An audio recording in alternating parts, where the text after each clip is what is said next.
The red emergency lights flashed across the Galactic Council chamber as the most powerful alien leaders in the galaxy gathered for an emergency meeting. Something was happening in human space that made no sense at all. Their best scientists stared at energy readings that shouldn't exist, coming from what everyone thought was just another boring human colony world. Ambassador Kethra adjusted her breathing apparatus and looked at the data one more time. The energy signatures were impossible. These readings belonged to technology that was older than her own ancient civilization, older than any empire currently ruling the stars. Yet they were coming from human territory, and humans were supposed to be one of the youngest species in the galaxy. Impossible, she muttered through her translator device. Humans barely learned to fly between stars a few hundred years ago. How could they possess ships this old? But the readings were real and they were strong. Whatever was out there was big, powerful, and completely unexpected. The Galactic Council had no choice but to investigate. If humans were hiding advanced technology, it could change the balance of power across the entire galaxy. Kethra assembled her fastest diplomatic fleet and set course for the human outer colonies. The journey through hyperspace felt longer than usual, filled with questions that had no good answers. Her crew ran diagnostics on their sensors 3 times, hoping the readings were just a mistake. They weren't. When they dropped out of hyperspace, near New Avalon colony, Kethra's breath caught in her throat. Floating in space around the small human settlement was a fleet unlike anything she had ever seen. The ships were massive, their hulls covered in strange patterns and materials that seemed to absorb light. The design was ancient, older than anything in the galactic museums. By the void, her tactical officer whispered. Those ships predate the First Empire. They're older than recorded history. Down on the colony's landing platform, Director Kim Dai stood perfectly still, watching the alien ships approach. He wore simple human clothes and had the calm expression of someone who had been expecting this visit for a very long time. Behind him, the impossible fleet hung in space like sleeping giants. When Kethra's shuttle landed, she stepped out with her full diplomatic escort. Her species was tall and proud, used to looking down on younger races like humanity. But something about Kim Dae's quiet confidence made her feel small. Director Kim Dae, she began, her translator converting her words into standard galactic speech. We are here to investigate energy signatures that cannot possibly belong to your people. These ships behind you are older than our oldest civilizations. Where did you get them? Kim Dae smiled, a gentle expression that somehow made Kethra even more nervous. Ambassador Kethra, welcome to New Avalon. I think it's time we had an honest conversation about who humans really are. The ancient warship Dawn's Promise cast its shadow over the landing platform. As they walked toward it, Kethra's senses went crazy. The ship was generating energy patterns that her people's most advanced science couldn't explain. The hull itself seemed to be made from materials that existed outside normal space-time. This is impossible, she said again, but her voice was weaker now. Dr. Park Soo met them at the ship's entrance. He was younger than Kim Dae, but carried himself with the same quiet authority. Ambassador, please follow me. What we're about to show you will change everything you think you know about human history. Inside the ship, the corridors hummed with power. The walls were lined with technology that made Kethra's advanced civilization look primitive, holographic. Displays showed star maps that covered regions of space her people had never explored. Ancient symbols floated in the air, marking locations of civilizations that were supposed to be myths. 50,000 years ago, Kim Dae began as they walked deeper into the ship. Humanity didn't crawl slowly from Earth into space like everyone believes. We didn't spend centuries learning to travel between stars, we ruled them. The holographic displays changed, showing images of vast human fleets moving through space. Cities floating between stars, worlds transformed by human engineering. An empire that stretched across the galaxy when Kethra's people were still living in caves. You're saying humans had an interstellar civilization before any of us? Kethra asked, her voice barely working. Not just any civilization, Dr. Park Soo replied. The first one, the greatest one. We explored every corner of the galaxy and built wonders that still exist today, hidden and forgotten. Kim Dae gestured to the ancient ship around them. These Vessels are all that remains of humanity's first golden age. We've been guardians of this secret for thousands of generations, waiting for the right time to reveal the truth. The implications hit Kethra like a physical blow. If this was real, then everything the galaxy believed about human history was wrong. Humans weren't the young, inexperienced race everyone thought they were. They were the galaxy's eldest children, and they had been hiding in plain sight for 50,000 years. But why? She whispered. Why hide? Why pretend to be primitive? Kim Day's expression grew serious, and for the first time, Kethra saw something that looked like fear in his eyes. Because something was coming, he said quietly. Something so terrible that the only way to survive was to disappear completely. And now, after all these years of hiding, our ancient enemy has finally found us again. Dr. Park Soo led the alien delegation deeper into the ancient warship, their footsteps echoing through corridors that seemed to stretch on forever. The walls around them weren't just metal and circuits, they were alive with energy that twisted and bent the space around them. Ambassador Kethra watched in amazement as the corridor they were walking through actually expanded to make room for their group, the ship somehow sensing their needs and adjusting itself. Your technology, she whispered, reaching out to touch one of the glowing panels. The moment her fingers made contact, information flooded into her mind. Star charts, navigation data, weapon specifications that were beyond anything her people had ever imagined. It's reading my thoughts. The ships are semi-conscious, Dr. Park Soo explained casually, as if he was talking about the weather. They learn from everyone who boards them. After 50,000 years, they know more about galactic civilizations than any library or database. They reached the ship's memory core, a vast chamber filled with floating holographic displays. The moment they entered, the room came alive with images of space battles, peaceful colonies, and technologies that defied every law of physics the aliens thought they understood. Commander Li Min stepped forward, a woman whose calm demeanor couldn't hide the weight of ancient knowledge in her eyes. She gestured toward the holographic displays, and they began showing scenes that took Ambassador Kethra's breath away. Massive human fleets moved through space like living things, their ships flowing in perfect formation around stars and planets. Cities floated in the void between worlds, connected by bridges of pure energy. Planets that had been completely transformed, their surfaces covered in gardens that stretched from pole to pole. This is impossible, Kethra breathed. These images show an empire larger than anything that exists today. Earth wasn't our birth world, Commander Li Min said quietly. Most humans today don't even know this truth. Earth was our sanctuary, our hiding place. When we first evolved as a species, it was on a world called Kepler Prime in what you now call the Dead Zone. The holographic displays shifted to show a beautiful blue-green world orbiting twin stars. Cities of crystal and metal stretched across continents, while space elevators reached up into orbital rings that sparkled like jewelry around the planet. We spread across the galaxy for 20,000 years, Li Min continued. We built wonders, explored every corner of known space, and made contact with hundreds of species. Some became our allies, others our enemies. But we were strong enough to handle any challenge. Ambassador Kethra stared at the images, trying to process what she was seeing. But if you were so powerful, what happened? Why are you hiding on Earth pretending to be primitive? The holographic displays darkened, showing something that made every alien in the delegation step backward in fear. Ships unlike anything they had ever seen moved through space, but they weren't really ships at all. They were geometric forms that consumed everything in their path, growing larger and stronger with each world they devoured. The Devourers, Commander Li Min said, and her voice carried the weight of nightmares that had lasted for millennia. They came from outside our galaxy, from the dark space between star systems. We don't know where they originated or why they exist. We only know what they do. Captain Yoon Ha joined them, her uniform bearing symbols that were older than any current galactic government. They consume technology, she explained, not just ships or weapons, but the very knowledge of how to build them. Every world they touch becomes empty, stripped of everything that makes a civilization advanced.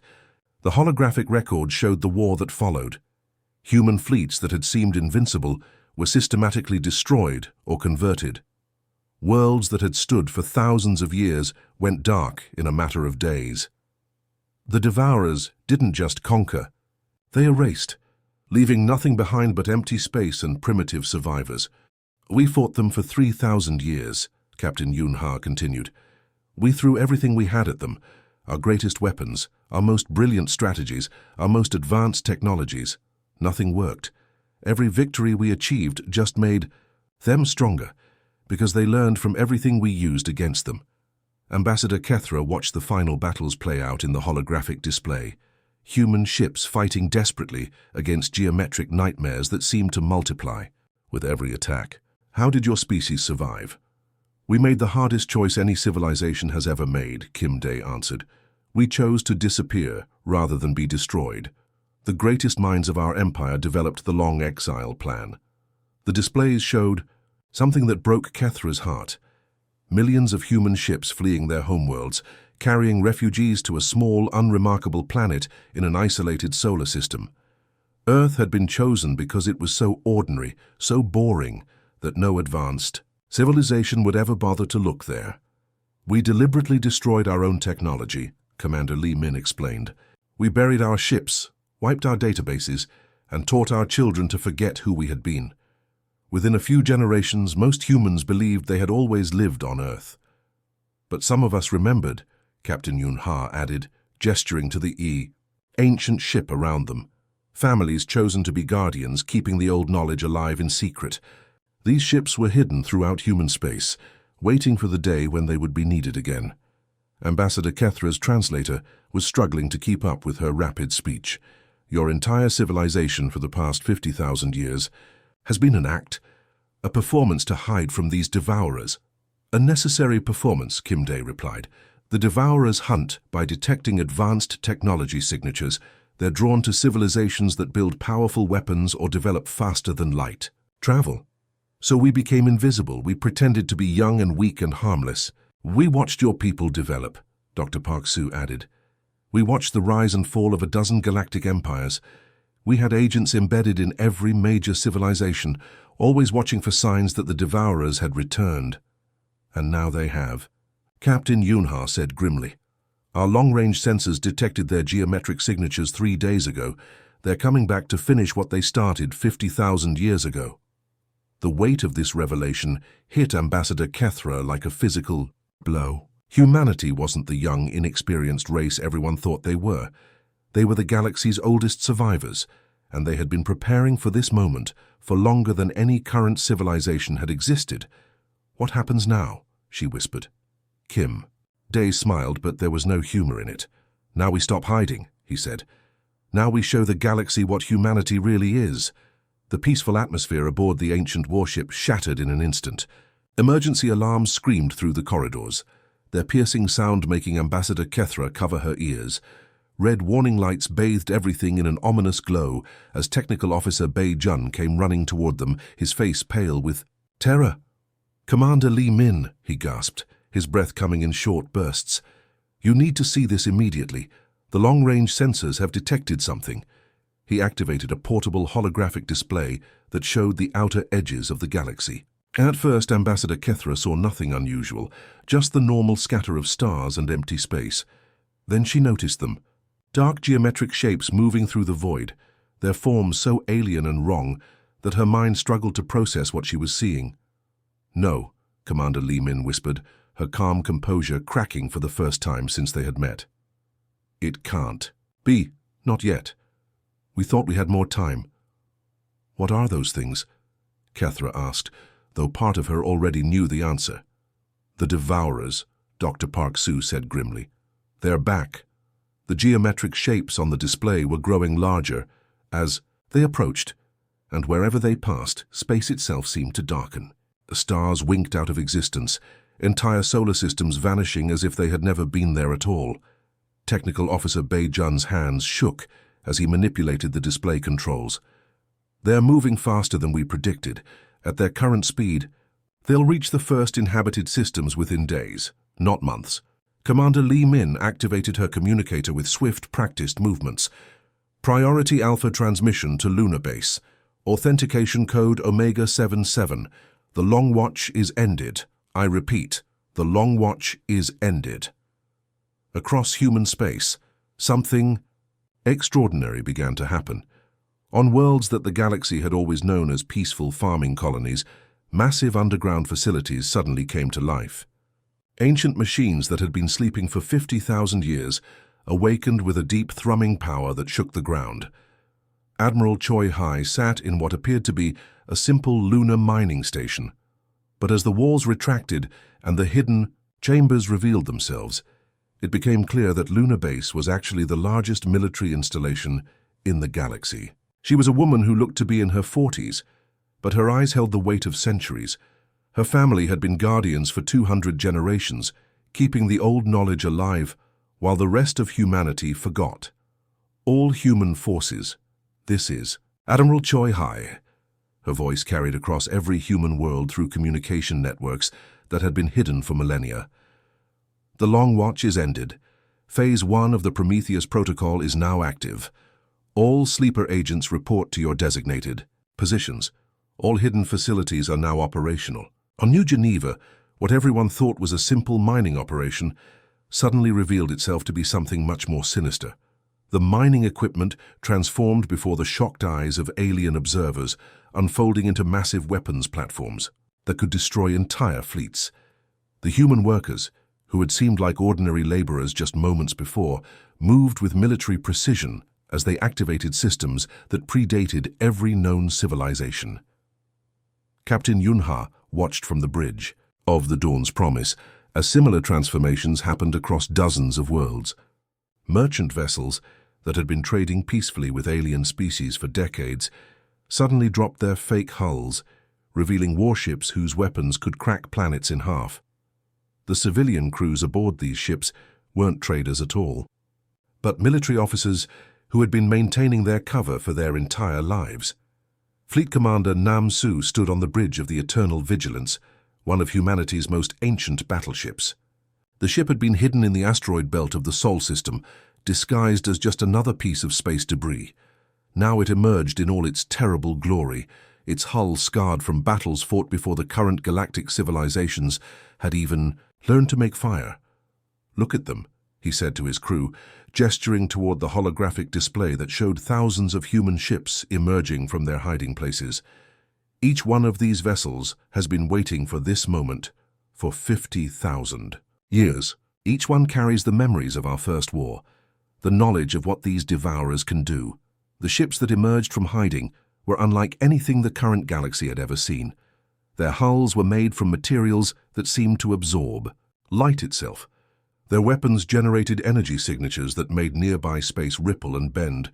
Some were so massive that they created their own gravity fields, while others were so advanced that they existed partially outside normal space-time. Ambassador Kethra watched in stunned amazement as humanity revealed its true nature. The young, inexperienced race that had barely learned to travel between stars was gone, replaced by something far older and more dangerous. These weren't the humans the galaxy thought it knew. These were the survivors of the First Galactic War, the inheritors of an empire that had once ruled the stars. "How many ships do you have?" she asked, her voice barely a whisper. Admiral Choi Hai's face appeared on the main display, her expression grim but determined. "Enough," she said simply. "We've had 50,000 years to prepare for this moment. Every human world has hidden shipyards. Every human family has members who know the truth. We've been building and waiting and planning for the day when our ancient enemy would return." On the tactical display, the Devourer fleet continued its relentless advance toward the galactic core. But now they wouldn't find defenseless planets and unprepared civilizations. They would find humanity, awakened from its long sleep and ready to finish the war that had been interrupted 50 millennia ago. Phase 2 of the Prometheus Protocol will begin in 6 hours, Admiral Choi Hai announced. All civilian populations are to be evacuated to designated safe zones. All military personnel report to battle stations. The time for hiding is over. Fleet Commander Nam Su looked out at the growing human armada, ships that carried the hopes and fears of an entire species that had chosen exile over extinction. "After 50,000 years of running," he said quietly, "it's time to make our stand." The ancient enemy had returned, but they would find that humanity had not been idle during their long exile. The galaxy's oldest civilization was ready to reclaim its place among the stars. The transformation began on every human world simultaneously, as if some ancient signal had awakened sleeping giants across the galaxy. On New Terra, what everyone had believed was a peaceful agricultural colony suddenly revealed its true nature. General Huang Bo stood in what had appeared to be a simple farming administration building, but as hidden panels slid away and massive screens descended from concealed ceiling compartments, it became clear this was actually one of the most sophisticated military command centers in known space. "All defensive positions report status," General Huang Bo commanded, her voice carrying the authority of someone who had trained for this moment her entire life. Around her, people who had spent decades pretending to be simple farmers and miners moved with military precision, their hands dancing across control panels that had been disguised as irrigation systems and grain storage monitors. Outside the building, the landscape itself began to change.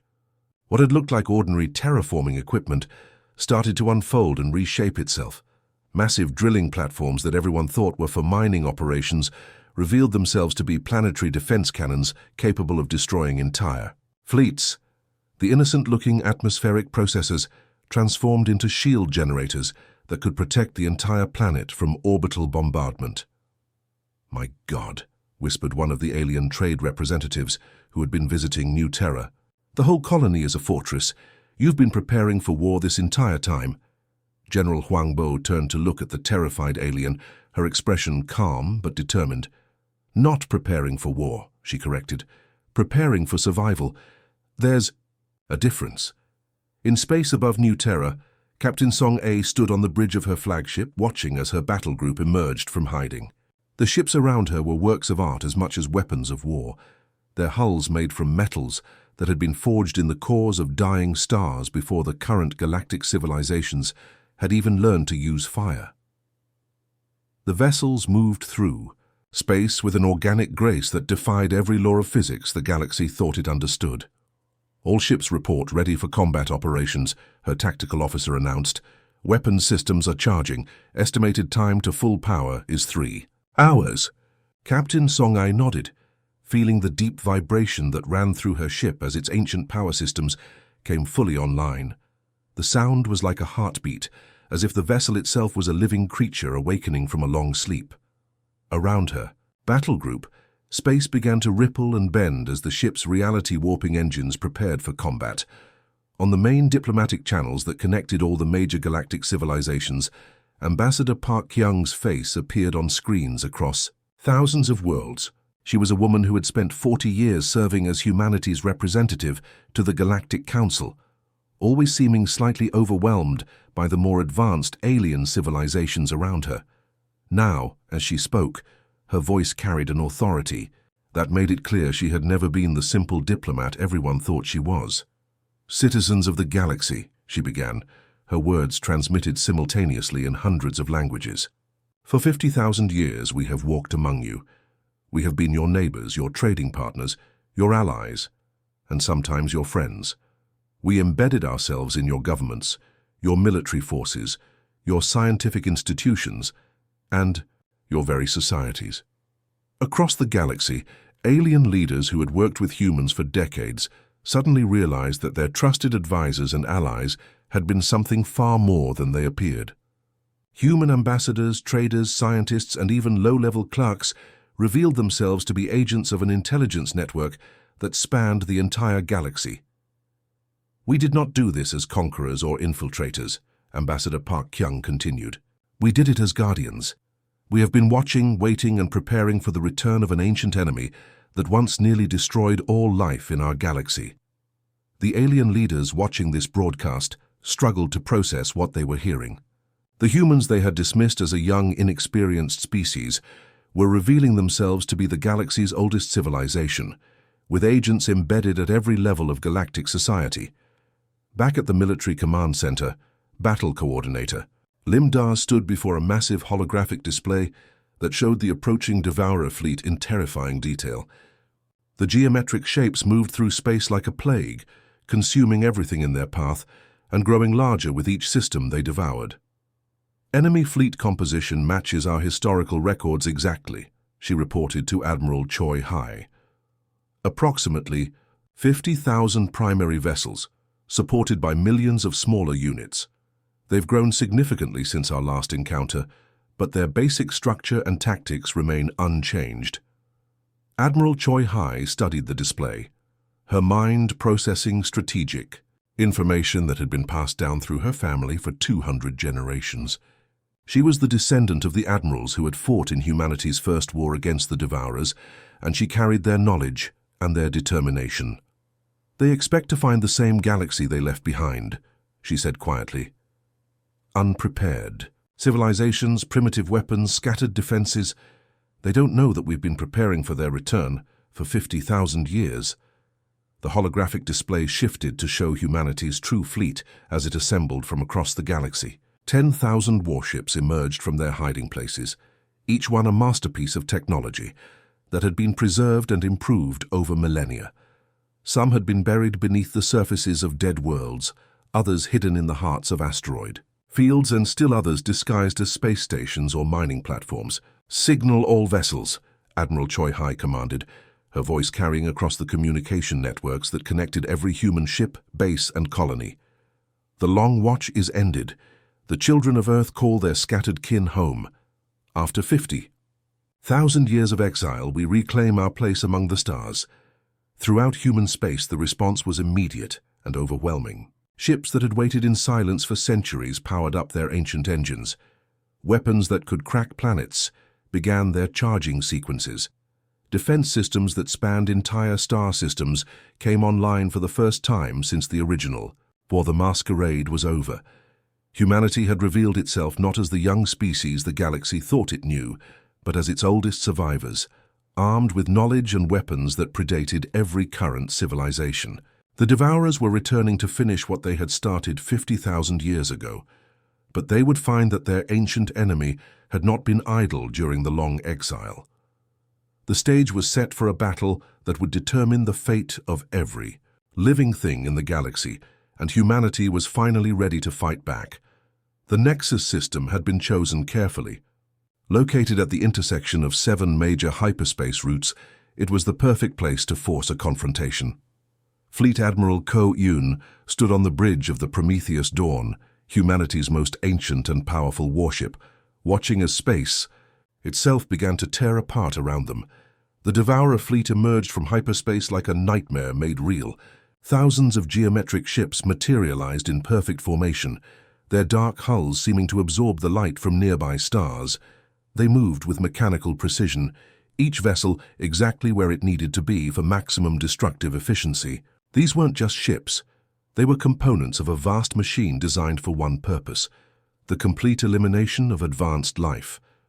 "Enemy fleet fully deployed," reported the tactical officer, her voice steady despite the magnitude of what they were facing. 50,000 primary vessels, just as our records predicted. They're beginning their standard attack pattern. Fleet Admiral Ko Yoon nodded grimly. Her ancestors had fought these same enemies 50,000 years ago, and the tactical knowledge had been passed down through generations of her family. She knew exactly what the Devourers would do next, how they would attack, and most importantly, how they could be defeated. "All human vessels, maintain formation," she commanded. "Let them come to us. Everything depends on drawing them into the exact position we need." The human fleet spread across the Nexus system looked small compared to the Devourer armada, but appearances were deceiving. Each human ship was a masterpiece of technology that had been refined over millennia. Their hulls gleamed with materials that existed outside normal spacetime, and their weapons drew power from sources that current galactic science couldn't even understand. Wing Commander Shin Woo led the first wave of human fighters into battle, her squadron flying in craft that seemed to phase in and out of reality itself. The fighters moved between dimensions, appearing behind enemy ships to deliver devastating attacks, before vanishing again into spaces that existed between the normal universe. "Target their sensor arrays first," she ordered her pilots. "Blind them before they can adapt to our tactics." The fighter attack was perfectly coordinated, with each pilot knowing exactly where to strike for maximum effect. The Devourer ships tried to respond, but their weapons couldn't lock onto targets that kept shifting between different dimensions. Within minutes, dozens of enemy vessels were floating blind and helpless. Captain Jiang Mi commanded the heavy destroyer squadron, massive ships whose weapons were powered by compressed stellar matter. When her guns fired, they didn't just destroy enemy vessels, they erased them from existence entirely.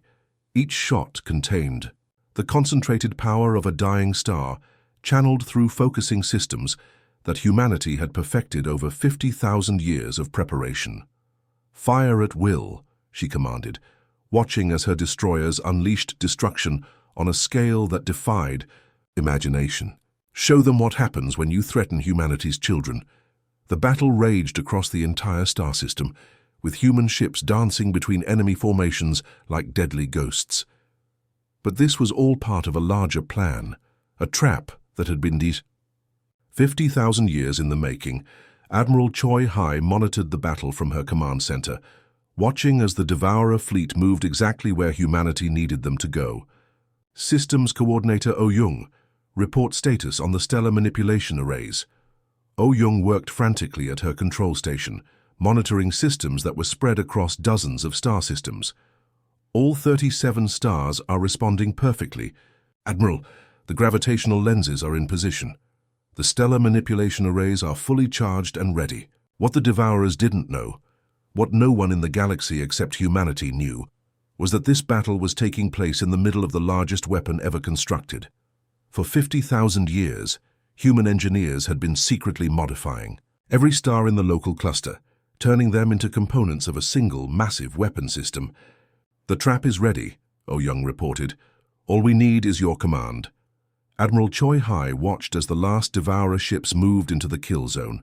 After millennia of planning, preparation, and sacrifice, the moment had finally arrived. "Execute Prometheus Protocol," she commanded, her voice carrying across every human ship and installation in the galaxy. Chief Engineer Seo Bin initiated the sequence that would change the course of galactic history forever. Deep within 37 different stars, devices that had been waiting for 50,000 years suddenly activated. The stars themselves became weapons, their nuclear fires channeled and focused by technology that transformed stellar energy into concentrated beams of destruction. The Devourer fleet found themselves caught in a web of stellar fire that came from every direction at once. Beams of pure starfire converged on their position, each one carrying the power of an entire sun. There was no escape, no defense, no way to avoid the trap that humanity had spent 50 millennia preparing. The geometric ships that had once seemed invincible were consumed instantly, their dark hulls unable to withstand the concentrated fury of 37 stars firing in perfect coordination. The entire enemy fleet vanished in a burst of light that could be seen from neighboring galaxies. When the light faded and space returned to normal, nothing remained of humanity's ancient enemy except scattered particles of dust drifting through the void. Ambassador Kethra, who had watched the entire battle from the safety of the Prometheus Dawn, could barely speak. "Who are you, really?" she whispered, her voice filled with awe and terror. Director Kim Day stood beside her, watching as the last traces of the Devourer fleet disappeared into cosmic dust. His expression was calm, but there was deep satisfaction in his eyes. "We are the ones who chose to survive rather than be destroyed," he said quietly. "We are the children of the first galactic empire, the inheritors of knowledge that predates every current civilization." He turned to look at her, and for the first time, she saw humanity as they truly were. Not the young, inexperienced species everyone had believed them to be, but the galaxy's oldest survivors, the keepers of wisdom that had been earned through the hardest possible lessons. "We are humanity," Kim Day continued, "and after 50,000 years of exile, we have finally come home." The long watch was over. The ancient enemy that had driven humanity into hiding was destroyed. Across the galaxy, human agents revealed themselves, human ships emerged from their hiding places, and the true inheritors of the stars reclaimed their rightful place as the galaxy's elder race. The galaxy would never be the same again.